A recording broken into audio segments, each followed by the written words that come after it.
मेरी कोशिश रहती है कि समय का ध्यान रखते हुए कि हम समाधान परक बातें करें। चर्चा लेख अपने आप में आवश्यक है, वो हम करते रहते हैं, करना भी चाहिए, लेकिन थोड़ा सा हम सबको समाधानों पर भी और अपनी जिम्मेदारियों पर भी कि आखिर समाधान निकल क्यों नहीं रहा और वो समाधान शुरू कहाँ से होगा। उस समाधान को हम ये कोशिश करें कि विपक्षी उसको शुरू करेगा जिसको उससे लाभ होता है। ये तो बहुत मुश्किल है। आज सस्टेनेबल डेवलपमेंट गोल्स में जो 17 संख्या है उसके अंदर भी सामाजिक न्याय की बात की गई है। इंक्लूसिव बनाया जाए, दुनिया को पार्टिसिपेट करने का मौका दिया जाए, महिलाओं को न्याय मिले, लोगों को नौकरियां मिले, गरीबी खत्म हो, भुखमरी खत्म हो। उससे पहले universal declaration of human rights charter में 30 अनुच्छेद हैं, जिनमें अधिकतर अनुच्छेद सामाजिक न्याय को और मूल अधिकार को समर्पित हैं। बाबा साहब डॉक्टर अम्बेडकर ने जो मूल अधिकार एनशाइन किए हैं कॉन्स्टिट्यूशन ऑफ इंडिया में, लगभग एक से आज के जो बड़े बड़े दार्शनिक अर्थशास्त्री हैं उन सब का भी यही कहना है। अभी एक किताब लिखी गई कुछ दिनों पहले डेरन एच मगलू की, व्हाई नेशंस फेल, राष्ट्र क्यों फेल होते हैं।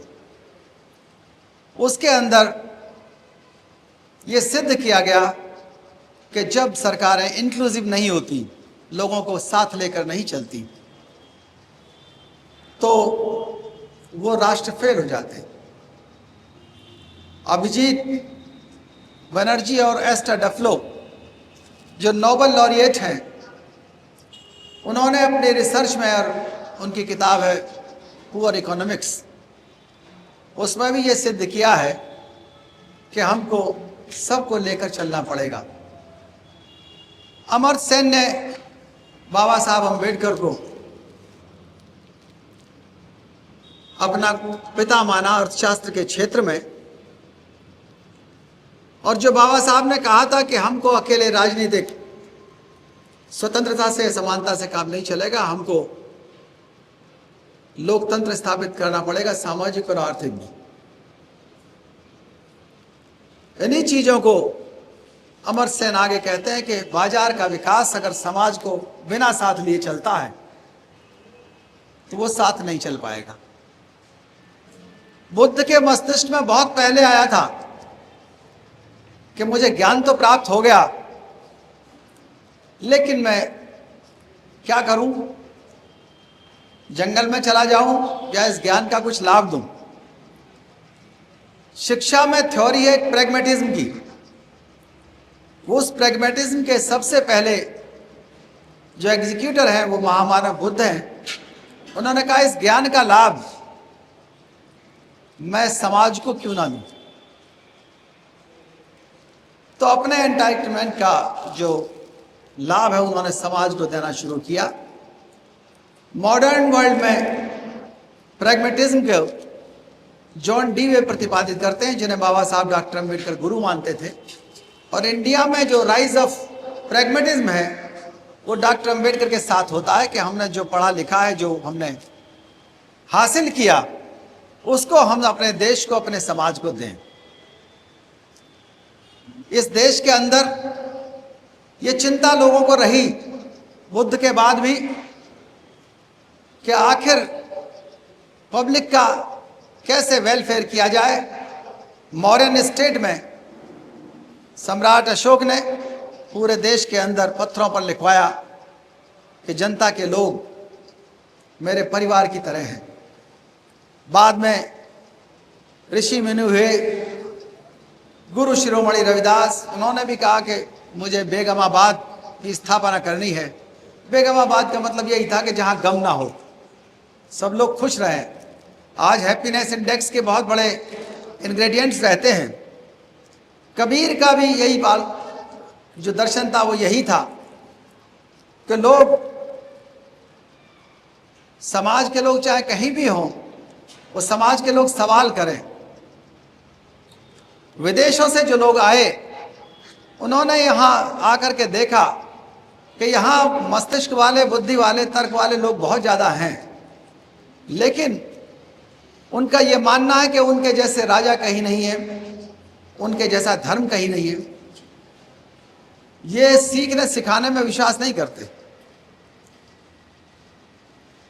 वजह यही है कि हमने इतने सारा दर्शन, इतने प्रयास किए, लेकिन सबसे बड़ी जो संस्था है, सबसे घातक, वो जाति है। और जाति ने बुद्ध को भी फेल कर दिया। फेल नहीं हुए तो काफी हद तक बुद्ध दर्शन को अक्षम बना दिया। उसके अंदर घुस करके जैन धर्म को सरेंडर करने के लिए मजबूर कर दिया। एक जाति के रूप में उन्होंने शामिल कर लिया। अशोक के अभिलेखों में जो अच्छी अच्छी चीजें लिखी गई थी, आप देखिए षड्यंत्र किस हद तक होता है। यहां रीवा में देउर कोठार नाम की जगह है, वहां कभी जाइएगा, देख करके आइएगा कि किस बदले की भावना ने वर्ण व्यवस्था के ठेकेदारों ने और उस समय के सत्ताधारियों ने किस तरह से सम्राट अशोक के स्तूपों को तोड़ा है, स्तंभों को तोड़ा, उसके पत्थर, उसकी जीवनी कह रहे हैं, उसकी कहानियां कह रहे हैं। बाद में जो यहां पर राज करने के लिए आए साम्राज्यवादी लोग, ईसाई, उसमें भी जाति घुसी, उसको भी अक्षम किया। इस्लाम आया, उसमें भी ऊंच नीच की भावना डाल दी। मॉडर्न वर्ल्ड के अंदर साम्यवाद जैसे दर्शन आए, उसको भी तहस नहस कर दिया। आखिर हम क्या करते? भारत आजाद हुआ, संविधान ने आर्टिकल 17 भी बनाया, संविधान में मूल अधिकार भी दिए, सारी चीजें सामाजिक न्याय की आपको दे दी गई। काका कालेलकर कमीशन बैठा, उसको नाकाम कर दिया गया वर्ण व्यवस्था के ठेकेदारों ने। मंडल कमीशन को रोके रखा बहुत दिन, और जब उसको लागू करने की बारी आई तो एक दो डिमांड रह गई। उसके बाद जितने भी कमेटियां, कमीशंस बने, ठीक से समीक्षा नहीं हो पाई। SC ST एक्ट बना सामाजिक न्याय के लिए, उसके अंदर जो रूल्स बनाए गए 1995 में, उसका कोई पालन कहीं नहीं किया गया। और मेरा दावा है कि भारत के अंदर जो सबसे अच्छे डॉक्यूमेंट हैं, उन डॉक्यूमेंट्स को अगर पढ़े लिखे लोगों को अपने घर में रखना है तो भारतीय संविधान के बाद में Mandal commission report, SC ST act, Hindu code bill, ये इस तरह के डॉक्यूमेंट के इनका अध्ययन करना चाहिए। इनका अध्ययन OBC और SC के नेताओं ने ही नहीं किया। और यह हुआ कि OBC के नेताओं ने रिजर्वेशन एंड प्रमोशन SC का ही खत्म कर दिया। होना क्या चाहिए था कि OBC को भी रिजर्वेशन एंड प्रमोशन मिलना चाहिए था। ये क्या होता? कंस्ट्रक्टिव चीज रहती। मंडल कमीशन के अंदर पहले से दिया है। उनमें से किसी ने भी यह प्रयास नहीं किया कि मंडल साहब ने निजी क्षेत्र में आरक्षण का प्राविधान कर रखा है। नेताओं ने नहीं पढ़ा, इंटेलेक्चुअल, मैं नहीं कहता किसी पे कि वो नहीं पढ़ते, मैं ही पढ़ता हूं, लेकिन वो तो सबके सामने पुस्तक है। आज तो नेट से भी मिल जाएगी, आज भी नहीं पढ़ने को तैयार है। आखिर इकट्ठा होते कैसे, कैसे हों? बाबा साहब ने यह कहा कि जो ग्रेडेड इनइक्वालिटी है उसमें यहां के लोग विश्वास करते हैं, और वही जाति को खत्म नहीं होने देती। जो सबसे पीड़ित हैं इस देश के अंदर वो है महिलाएं। अगर एक पुरोहित की पत्नी, उससे पूछो तुम जाति को खत्म करना चाहती हो, उसे मालूम है जाति खत्म हो गई है, समतामूलक समाज आ गया, तो उसके पैर ना तो जमींदार की बीवी छुएगी, ना सेठानी की बीवी छुएगी, और नीचे तो जो भी शूद्र हैं वो सब सीधे खड़े होने लगेंगे। इसके लिए ना कोई यूनिवर्सिटी जाना ना कहीं जाना, ये तो बाई बर्थ है। उन्होंने मना कर दिया, ठाकुराइन ने भी मना कर दिया कि नहीं, हमें तो एक ही के पैर छूने पड़ते हैं, ऊपर नीचे वाले तो सब हमारे पैर छूते हैं। जब जब इसके खिलाफ आंदोलन चलने लगते हैं तो शास्त्रों की बात सामने आ जाती है, और शास्त्रों में विश्वास बहुत ज्यादा है। शास्त्र कोई पढ़ता वढ़ता नहीं है, क्या लिखा हुआ है, मैं किसी शास्त्र का नाम नहीं लूंगा। भारत के लोग ऐसे शास्त्रों में भी विश्वास करते हैं जिनमें उनको पाप योनि कहा गया। उन्होंने अंदर नहीं देखा। हम तो अध्याय का नाम भी बता दें, पृष्ठ का भी नाम बता दें, जिनमें उनसे यह कहा गया कि पशुओं के साथ सेक्स करने से बहादुर बच्चा पैदा होगा, उन्हें भी सिर लगाते हैं। और उन्हें पूरी तरह से यह विश्वास है कि सारा जो मुक्ति है वो इसी से मिलेगी, गरीबी इससे दूर होगी, बेटा इसी से पैदा होगा, बीमारियां इसी से ठीक होंगी। बाकायदा उनमें व्यवस्था भी की गई है।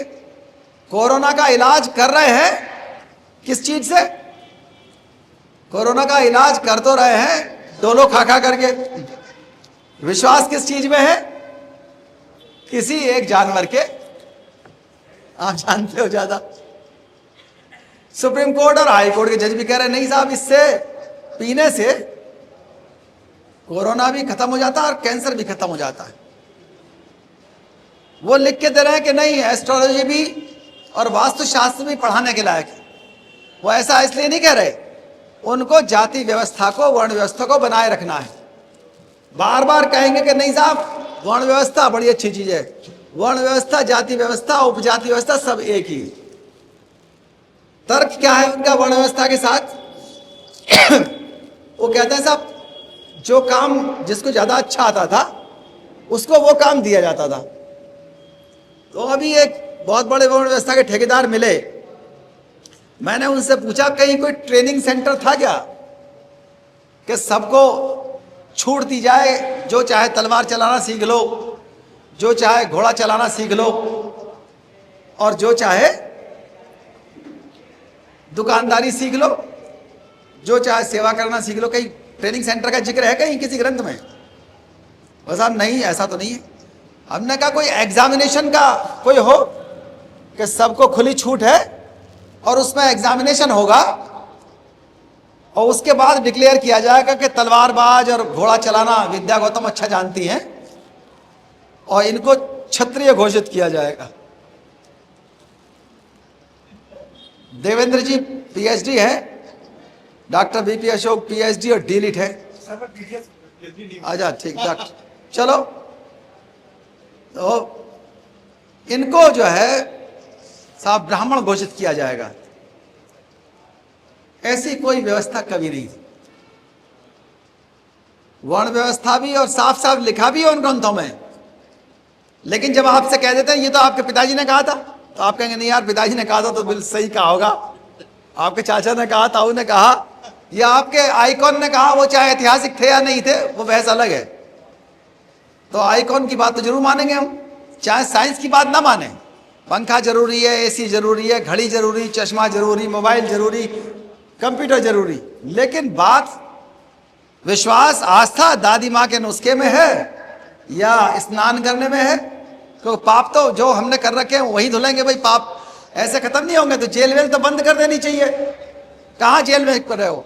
सबको प्रस्तावित किया जाए, जो 10 डुबकी लगाएगा उसको 302 का पाप माफ हो गया, जिसने 100 डुबकी लगा ली उसको आतंकवादी की सजाए माफ हो जाना चाहिए ना। इस तरह से जिसने 1 लीटर पिया उसको स्वर्ग में सीधे रिजर्वेशन, जिसने 2 लीटर पी लिया और बढ़िया जो पंचगव्य का पूरा वो कर लेगा तो उसके सारे पाप माफ। तो ऐसी कोई व्यवस्था वर्ण व्यवस्था को मजबूत करने के लिए लगातार चालू रहता है, ऐसा कहीं कुछ नहीं था। मैं क्योंकि आईपीएस अफसर का लड़का था तो मुझे घुड़सवारी, तैराकी सब आते थे। जब ट्रेनिंग में गया मैं तो मेरे अलावा बाकी जितने भी लोग थे किसी को कुछ नहीं आता था। दिन एग्जाम होता तो अकेले मैं ही पास होता, और जितने वहां पर कई लोग ऐसे भी थे जो भाई भर क्षत्रिय भी थे, ब्राह्मण भी थे, वो कोई भी क्षत्रिय नहीं कहलाता, अकेले मैं ही क्षत्रिय कहलाता वहां। लेकिन जब हम लोगों ने ट्रेनिंग ली 2 साल की, तो हुआ क्या, मैं तो सेकंड आया हॉर्स राइडिंग में, और हमारे राम मूर्त यादव जो थे वो फर्स्ट आए हॉर्स राइडिंग में, जबकि उनकी हाइट भी कम थी, और सबसे ऊंचा घोड़ा कुदाया ट्रेनिंग की वजह से। मैं राइफल शूटिंग में फर्स्ट आया, और सेकंड एक महिला आई जिसका नाम किरण यादव था, डीआईजी है अभी भी, सेकंड आ गई वो। जितने बाकी और थे बैचमेट सब थर्ड के ऊपर नीचे, महिलाएं ऊपर आ गई, वर्ण व्यवस्था ढेर हो गई। किसने किया? ट्रेनिंग ने और एजुकेशन ने। ट्रेनिंग और एजुकेशन को खत्म कर दिया। जो विदेश जाएगा उसको म्लेच्छ घोषित कर दिया, आकर के गोबर खाओ, मूत्र पियो, तब शुद्धिकरण होगा तुम्हारा। उस डर के मारे लोग बाहर जाते ही नहीं थे। अब भले ही इतिहास की परिभाषा बदलने लगो और कहने लगे नहीं साहब हमने इंग्लैंड में 304 साल राज किया था। अगर मान लो आपकी किताब में लिखने लगे अब इतिहास की किताब में कि अंग्रेज यहाँ नहीं आए, वो राज नहीं कर गए, हमने 300 साल राज किया था इंग्लैंड पर, और हमने सीरिया पर राज किया था 800 साल। आप लिख लो भैया, आपकी किताब, आपकी प्रिंटिंग प्रेस, जो चाहे लिख लो। लेकिन क्या लोकतंत्र की परिभाषा और क्या संविधान का अर्थ, क्या उसका मायना आप बदलने के लिए अधिकृत हैं? क्या बदल सकते हैं? कोई नहीं बदल सकता। मैं इसके माध्यम से यह समझाना चाहता हूं कि जब आप जाति को बदल नहीं सकते तो छोड़ क्यों नहीं देते? यहां जितने लोग के नाम है यहां विद ड्यू रिगार्ड्स, सब अपनी जाति को लेकर यहां आए हैं, जाति को लेकर बैनर पे पड़े हुए।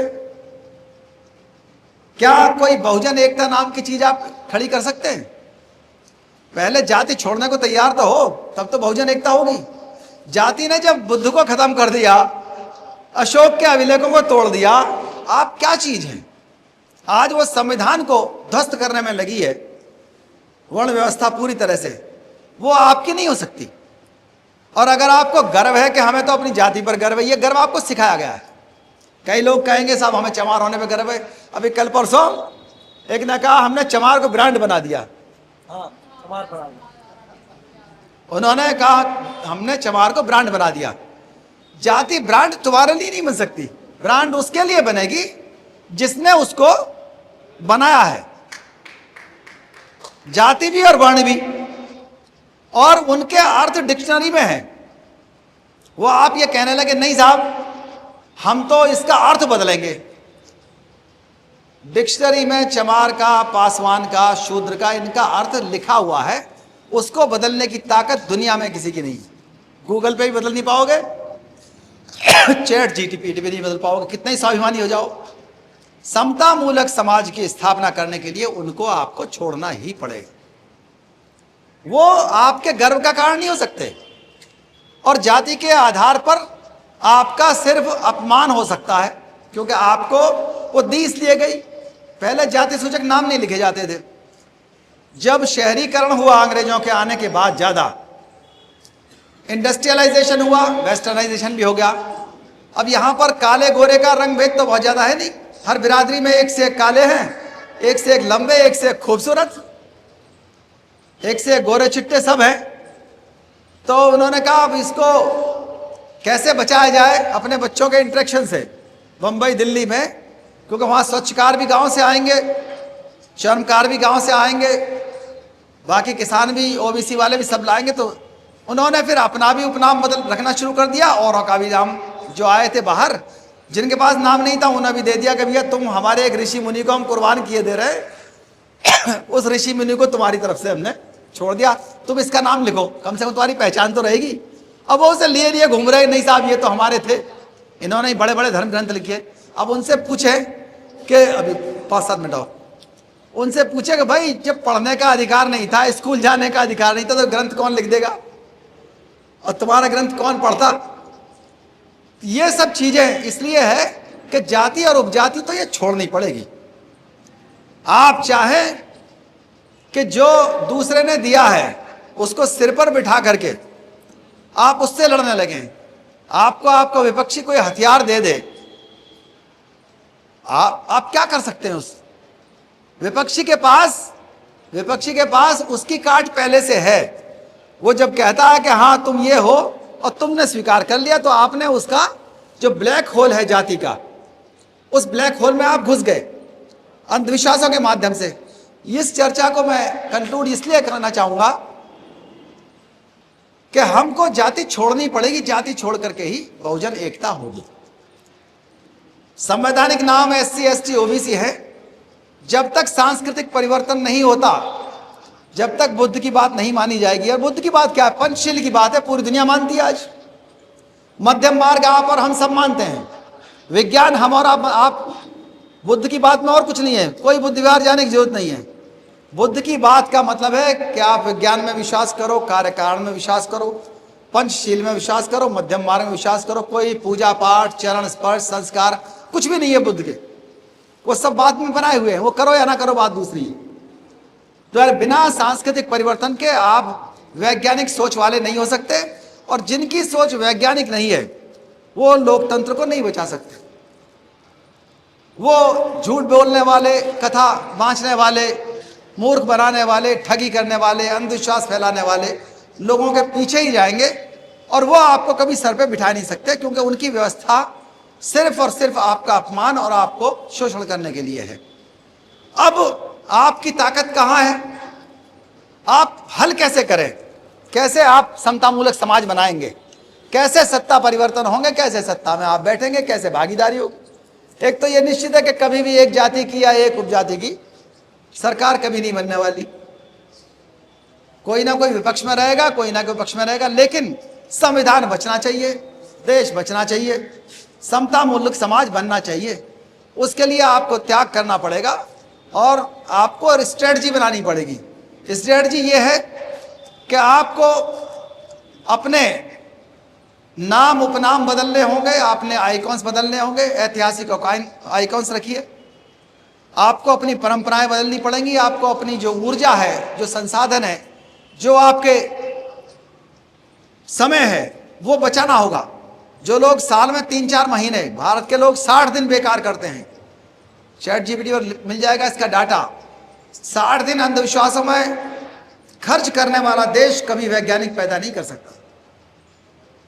जो साल में 60 दिन अंधविश्वास में चलता है वो नहीं पैदा कर सकता। आपके हाथ में ना पैसा है, ना मीडिया है, सोशल मीडिया आ गया, थोड़ा बहुत बेचारे लगाए हुए हैं। आपके हाथ में कोई मसल पावर भी नहीं है। बहुत से हमारे विद्यार्थी है, कहते हैं नहीं नहीं हम क्रांति करेंगे। वह क्या क्रांति करोगे? जेल चले जाओगे। आपके पास क्या चीज है? ये सब चीजें नहीं है। लेकिन ऐसा भी नहीं है कि कुछ नहीं है।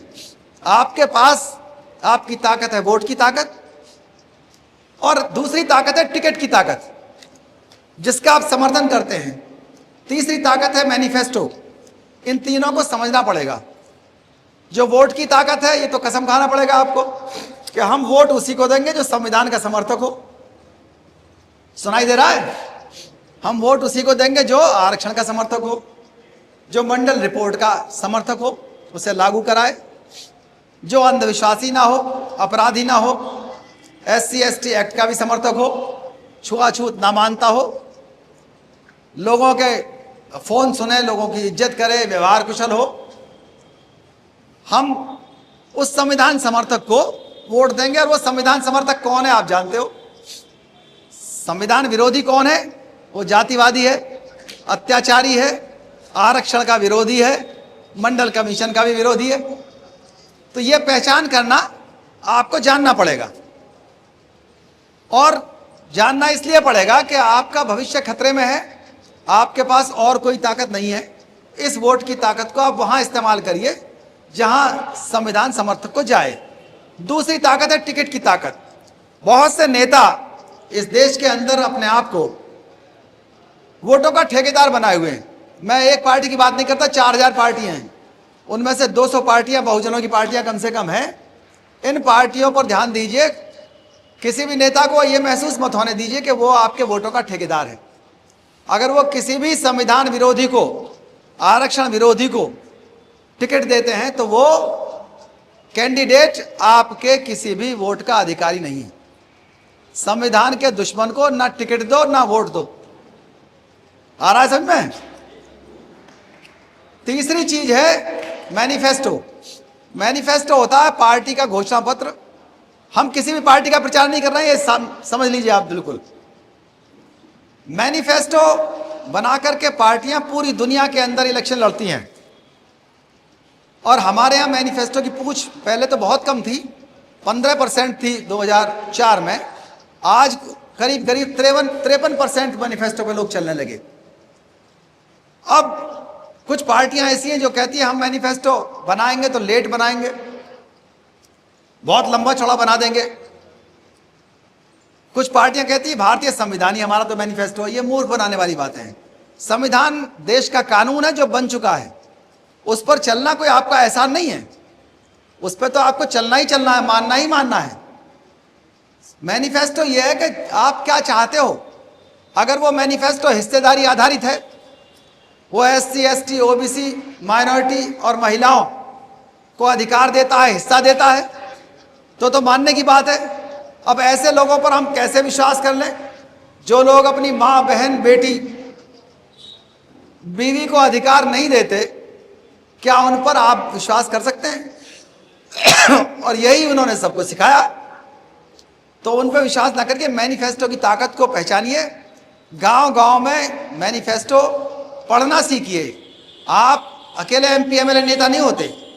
जो भी पढ़ लिख करके गांव से आया है वो नेता है। चाहे 4 लोग आपके पीछे चलें, उनको आप बताइए। और आप यहाँ मान लीजिए 200 लोग बैठे हुए हैं, अगले 1 हफ्ते के अंदर 200 लोग अकेले सिर्फ एक गांव चले जाएं या अपने गांव चले जाएं, परिवार वालों से मिलाएं और वहां जाकर के ये बताएं एक लाइन की बात, संविधान के दुश्मन को ना टिकट दो ना वोट दो। इसमें कौन सी बहुत बड़ी बात है? पहचानना सीखो।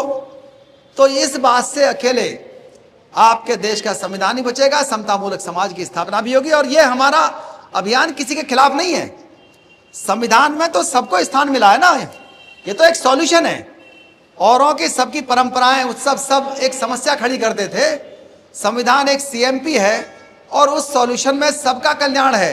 ये नहीं कह सकते साहब इसमें SC ST का ही है, इसमें उनका भी कल्याण है। उनको भी जमानत उसी कानून के आधार पर मिलती है जो कानून भारतीय संविधान के आधार पर बनाए गए हैं।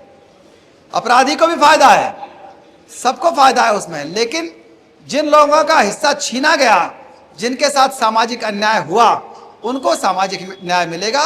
ये समतामूलक समाज में ही संभव है। आपके तर्क की बात कोई नहीं मानेगा जब तक आप इन 3 ताकतों का इस्तेमाल नहीं करेंगे। 3 ताकत कौन सी है? वोट, टिकट और मैनिफेस्टो। तीनों ताकतों का इस्तेमाल करो। और अब खड़े हो गए हमारे संचालक महोदय, उनका पर्चा तो पहले ही रखा हुआ था। बहुत बहुत धन्यवाद। जय भीम, जय भारत। जी जी,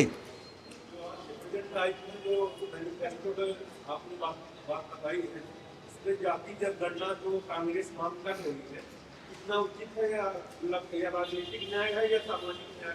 बिल्कुल बिल्कुल सामाजिक न्याय है। कोई भी पार्टी अगर जाति जनगणना की मांग करती है तो ये उनका अधिकार है। पूरी दुनिया के अंदर हर ग्रुप्स के बारे में जनगणनाएं होती हैं ताकि उसके आधार पर बजट का आवंटन हो, नौकरियों का आवंटन हो और निजी क्षेत्र में क्या हिस्सेदारी है, क्या समस्याएं हैं, उन समस्याओं के ऊपर कानून बन सके।